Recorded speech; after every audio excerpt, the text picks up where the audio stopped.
Coles, Mr. Reynolds. It is a common misconception that racism is what brought down Othello. However, I believe that it is the crafty, manipulative and puppetry traits which Iago possesses, of which he used to turn Othello into a drone to carry out his tasks, which resulted in the downfall of Othello. A puppeteer is an individual who doesn't visibly partake in their show, and one who manipulates the strings which have control over individual characters, thus giving ultimate power over those on stage, and the means by which they can produce an outcome in order to create a visual presentation for their audience. In William Shakespeare's Othello, Iago is a spitting image of a puppeteer in the Venetian society who discreetly controls those surrounding him with the intention of bringing down characters who seem very close to him, thus providing the element of surprise. Through analysing three completely separate sources, it becomes very clear that a large portion of readers, viewers and critics of this text share the same view as me, that Iago is indeed the ultimate puppeteer. As the puppet master, he expertly handles his marionettes throughout his show, causing happiness and conflict, creation and destruction with just the flick of his wrists, all the while staying hidden behind the screen, heard but not truly seen until being revealed in the very end. Throughout the play, Iago uses his tools to control those around him in order to attain his desired outcome. In other words, he is tactical in his approach. Kenneth Muir's essay on the methods of Iago displays his opinion which agree with my idea that Iago is in fact this ultimate puppeteer, who similarly works in stages in order to produce an outcome, in a way which represents that of a chain reaction. These stages, or tools, which Muir is implying, include baiting, as seen where Iago lays the handkerchief which Desdemona dropped, with Cassio saying that she had in fact given such a valuable object and symbol of the relationship between Othello and Desdemona away. Not only does this create an image that Desdemona has no regard for her husband, but also that there is an affair between her and Cassio. As a chain reaction, consequences naturally flow on from Iago's initial actions. From the baiting of the symbolic handkerchief, Othello demands the deaths of Cassio and Desdemona, the follow-on which was desired by Iago all along. Andrea Oberheiden argues that Iago's tools help him in being tactical to achieve what he wants, stating that if Iago had been in a superior position, he would not have been able to lead or advance the actions in Othello the way he does.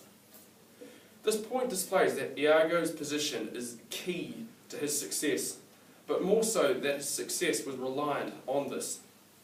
Iago's position as Othello's ensign made the two extremely close, allowing over time for Iago to see the way in which Othello responds to various events, giving him a tactical upper hand. Furthermore, Iago's inferior position makes him somewhat unsuspecting to Othello, or unintelligent, exactly the screen which he was not only hungry for but needed, and more so is quite the opposite of his true character. However, Iago's position extends beyond that of military to where he fits socially within the Venetian society in which he lives in. As mentioned earlier, Iago unsuspectingly uses those who he is close with as accomplices purely for personal gain. Looking back on the handkerchief scene, Iago was able to use his relationship to a tactical advantage in order to advance the actions the way he does, according to Oberheiden, without any suspicion of trying to create conflict, an advantage which wouldn't exist to provide a tactical edge for Iago to work with.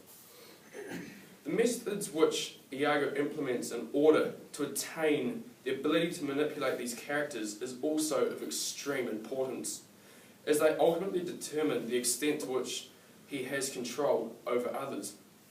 Iago drip feeds information in order to gain the attention of those within the Venetian society, which in time gives him control over the strings to the respective characters' weaknesses surrounding him.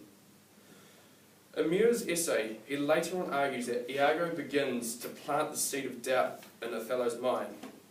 Now, similar to the seed of a plant in the literal sense, it requires maintenance in order to grow and flourish into something ultimately more beautiful. Having planted the seed of doubt in Othello's mind, by warning him not to be jealous, Iago nurtures it with a plethora of leading questions and influences, helping it to sprout, which in the sense of the play is to unsettle Othello, and in due course send Othello into a deep spin of doubt. Where are we? Iago is able to maintain the seed by picking at Othello's traits in order to accentuate these, thus creating strings for him to control him with.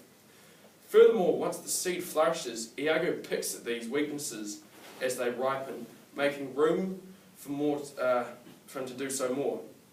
Ultimately, the more care which is given by Iago in implementing his strategies, the stronger the outcome from his point of view, and the bigger the tree which Muir has metaphorically used as a medium to identify the development, the growth, which the seed provides.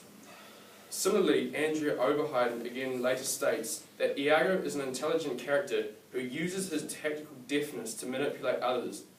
As the puppet master, Iago is always 5 steps ahead of any other character within the Venetian cast, making his execution of steps and moves incredibly neat and systematic, wasting little time and effort, a key trait displayed in any time, scene or place by the psychological manipulation of Othello. More importantly, Iago's methods of using his ability to persuade is one which requires a quick edge and the ability to alter the thoughts of even the most stubborn. Iago tells Rodrigo that he will be handsomely rewarded if he helps him inform Brabantio, Desdemona's father, that his daughter has been stolen and secretly been wed to Othello. Besides offerings of money, Iago also tells Rodrigo about his loyalty to Othello, and Rodrigo is moved by the seeming betrayal. Iago uses Othello's ethnic background to persuade and slander Brabantio's perception of him, ultimately to bring Brabantio to thinking Othello is non-deserved of his daughter. As this scheme unfolds, Iago is able to use these devices against Othello by, as Oberheiden argues, feigning his loyalty to work against Othello's ultimate trust, essentially providing Iago with more grounds upon which he can work. Iago's ability to identify the weaknesses which those surrounding him portray is essential to gaining the upper hand and creating a congenial environment in order to achieve his ultimate goal. He is an expert judge of people and their character and is able to seek out their weaknesses and uses them to his advantage. Furthermore, he was able to work out that earlier on that not only does Othello's love for Desdemona to an extent blind him, but more so that he trusts him too much. Thus, he would never suspect Othello as being Iago as being the instigator of any wrongdoing, which eventually has Iago using the strings to control Othello. An anonymous author argues for this aspect of my hypothesis that Iago used the weaknesses of Othello, specifically jealousy and his devotion to things as they seem, to conquer his personal goals. In Iago's soliloquy to Othello, where he warns him not to be jealous, he unleashes his psychological destructive beast, the one which eats Othello's morals, but more so his heart, while simultaneously mocking him and ultimately unleashing shame upon him. Due to the mental strategies of Iago, Othello, as planned by Iago, begins to worry that what is really a false accusation is the truth, thus engaging him. More importantly, however, Othello's display of verbally retaliating to Iago's tactics, and more so that he lacks control of his emotions, is seen by Iago to which he uses these in order to gain the upper hand. Similarly, Iago becomes up front, creating an elaborate yarn that his wife Desdemona is having an affair with his lieutenant, Michael Iago, to which Othello naturally becomes exasperated. Another anonymous author argues Iago suggests that she, Desdemona, is having sexual relations with other men, possibly Cassio, and continues on as if nothing has ever happened.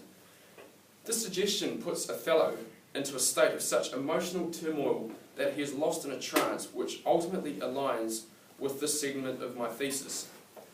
However, despite the fact that this author is stating that through Othello's inability to decipher the information which Iago spoon-feeds him, he ends up making assumptions without obtaining any conclusive evidence, finding himself further in this state of turmoil, for which I believe that this sees him in a state of anything but, as he brings himself to a level of false certainty rather than confusion. I do, however, fully agree that Othello is brought to a state of trance, where he is only half conscious when making assumptions, fully conscious in the literal meaning, but merely in the half sense that Iago mentally persecutes him, to the point where he even considers getting rid of Desdemona and even contemplates methods of killing her. In all, wholly agreeing that through psychological manipulation, Iago's ability to uncover traits of those surrounding him is of the utmost importance to his success. Despite this conflict of particular language within a quote, I find it satisfactorily evident that these two sources align, but more so that they argue my point due to the depth and complexion which they both offer. Iago's manipulation of Othello using his weaknesses or strings has caused for an effect which will in time spark an extremely drastic outcome, the death of Desdemona and Cassio. Through researching various significant sources, most with the credentials to legitimate the viewpoints which they argue, and more so what they have to offer, I find it more than conclusive that in Shakespeare's Othello, Iago's behaviour can be understood as that of a puppet master in every sense of the meaning. From the outset, Iago was able to identify exactly how, where and when he would be able to attain control of the strings of all of his marionettes within this play. And although he didn't initially realise it, he had the perfect screen to block out his actions from his audience, the Venetian society.